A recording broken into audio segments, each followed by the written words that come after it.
Hello again after an unplanned extended break from commentary.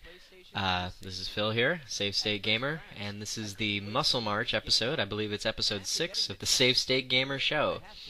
I have had people ask if I've stopped doing commentary, and I guess the answer to that is yes, because obviously I had stopped doing commentary, but it was not deliberate.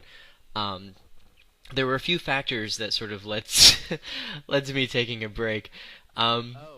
One of which, I guess in a rational way, or at least a functional way, is the fact that I'm moving in with my girlfriend very soon, and so I'm actually pretty wrapped up in that, and it's been eating up a lot of my time, for the better, obviously, but it just didn't leave me with enough leisure time to devote to things like this.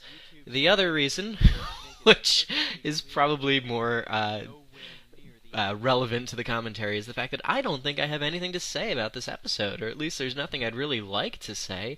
I've rewatched it, of course, before I sat down to do this, and it's not all that great. This might be one of the worst episodes of Save State Gamer.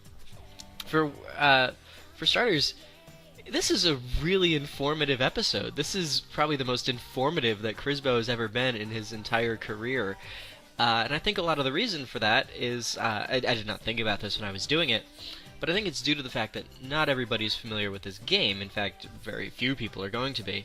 So I had to spend a lot more time discussing the concept and what it was all about. Was this a real game? You know, obviously it was, I knew that, but I wanted to make it clear to other people that it has its own kind of internal logic, and here's the sort of thing you're trying to accomplish. And boy, was that not funny. I think I was really just trying to let the weirdness of the game supply the humor itself, and that was a really poor approach. I'll be the first to admit that. It would have worked just fine. In fact, this is what you should do. For a real video game reviewer, you sit down, you let the quirks and foibles of the game sort of speak for themselves, and you can kind of accentuate that with your commentary and comments. But for a parodist, no. That doesn't fly. You need to supply the jokes yourself, and I really wasn't bringing the funny, unfortunately. There's a few good moments in here, you know, a stray line or two that I'm still proud of, but for the most part, So, I think what I might do for this episode is actually not so much discuss it as use this time to discuss some episodes of the Save State Gamer Show that never were, the ones that I had planned that I never got around to doing. If you don't want to hear that stuff, you can just shut this off. That's fine, and the next commentary will probably be more to your liking. I do think this is the only episode where that's going to be a concern. In fact, as you guys know, I did split this into another season at one point. I think just the final 2 episodes, Pac-Man and Portal, I think were in season 6 or however it was defined within the reality of the Save State Gamer show. And the reason I did that was for 2 reasons. One, I was building toward a definitive ending by that point, and I figured I'd factor in enough time to get that done and no more. And 2, I think the approach was going to become a little more complicated, and you can see that in those 2 episodes. We'll discuss it more when we get there. But really, in retrospect, since that didn't pan out, if I were going to divide the Save State Gamer show, as it is, into 2 distinct seasons, this would certainly be the last episode of Season 1. It's really... These were kind of scattershot, the first batch of episodes, and that wasn't always such a bad thing, but you'd see in that second batch, every episode had its own sort of driving force. It had its own unique mechanism that sort of held it together, and we'll discuss each one, I'm sure. But in these first few episodes, it was just, you know, here's me in a funny shirt, and you know, I'm very poorly imitating the irate gamer. There was not anything more to it than that, and that's going to lend itself to some really boring commentary, as you've noticed. So let's just discuss some episodes of the Save State Gamer show that never were. I think I did mention my plans to do little spin-off things like I Love the Save Staties, and the Save State No Date Road Trip, which was actually going to be a tag on the Portal review. There was also going to be another tag on the Portal review. That thing really ran over long. It was going to be one or the other, and it turns out that I didn't have time for either. The other was going to be an Officer Cotton and Horsefellow spin-off where they would team up and fight crime. And I was going to use some Stan Birdman footage from his reviews to sort of edit him in to be like the villain. Um, maybe we can discuss that more then. I didn't really get much further than planning it and then realizing I had absolutely no time for this. I was also going to do a parody of Chris's movie reviews. I was going to do a review of Shutter Island, and it was going to be a review of about 3 minutes long. It was, well, I don't know if it would actually have been that, but the idea was that I would show maybe like the title screen or something, or the poster for Shutter Island, and I would say, Shutter Island, more like Shitter Island, and there'd be a picture of a toilet that flashed up with kind of a farting sound effect, and then a picture of a piece of shit with a farting sound effect, and various pictures would just keep flashing up. There'd be like a picture of, a penguin, or a picture, a woman picking daisies or something, and it would get less and less relevant, and each time it would just be the sound of the fart every time the picture came up, and that would go on, for about however long I could do it. It would hopefully be one of those things that was just overkill to the point that it was way funnier than it should have been.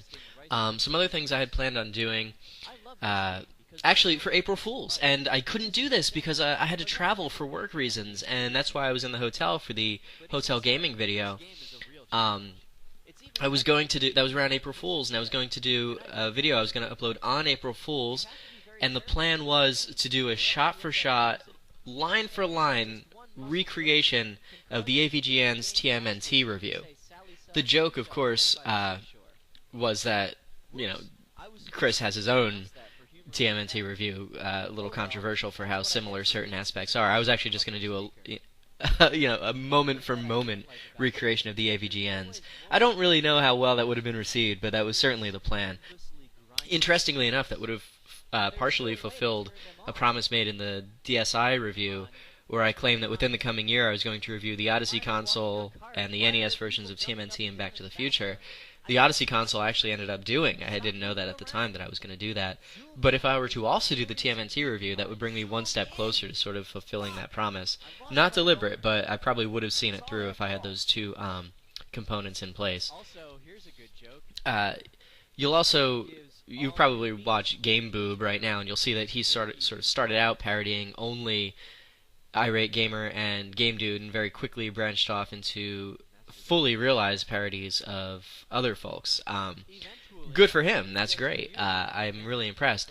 I was actually going to do something similar, but not nearly to that extent. I was going to do one video which was sort of a Chris Chan type of video, where it starts off with me at the beginning, the captain's log entry, and I pull off my glasses, and I'm obviously pissed off. And what that was going to be is sort of Crisbo's response to criticism.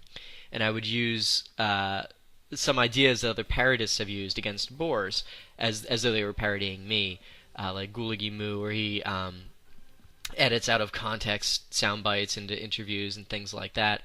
There wasn't going to be much to it. It's probably going to be a pretty short video, but that was something I had planned. I had also planned on doing a Game Dude parody, straight up Game Dude, called The Egg Dude, where I was going to review eggs. This sounds like I'm describing a dream I had, I know. But I'm not pulling your leg. I was really going to do an Egg Dude full-length review. I don't even know if I'm going to get into what my plans were now, because now that I say it out loud, God, that sounds like it would have been terrible.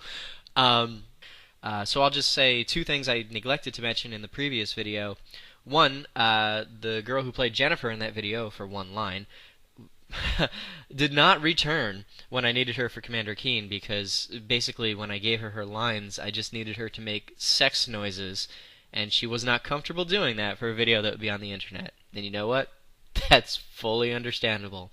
Well, who is she? I don't really know. Her name's Alyssa, and she's somebody, just that I've spoken to online in the past, but I had put up a little message, I think an away message on AIM, saying that I needed somebody to do a voice for an upcoming episode, and she responded to that.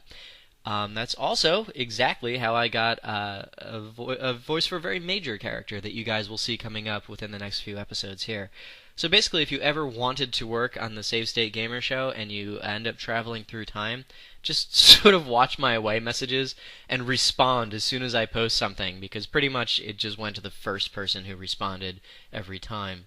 And the other thing is the scream. Actually, speaking of Jennifer, when she pops up on the screen, and I scream and fall off the chair.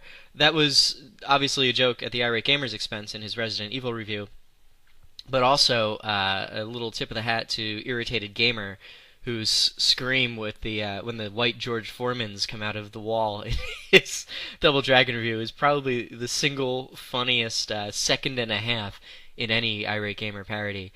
And I wanted to kind of do a similar thing. I put the microphone in my mouth. I won't do it now because it'll hurt your ears, and kind of went, and that's how I did that. It didn't come out very well in the Fallout review, which is part of why I did it again in the what review is that? Where I'm masturbating and my house explodes. But that's really it for this episode. I had nothing to say. I'll see you next time.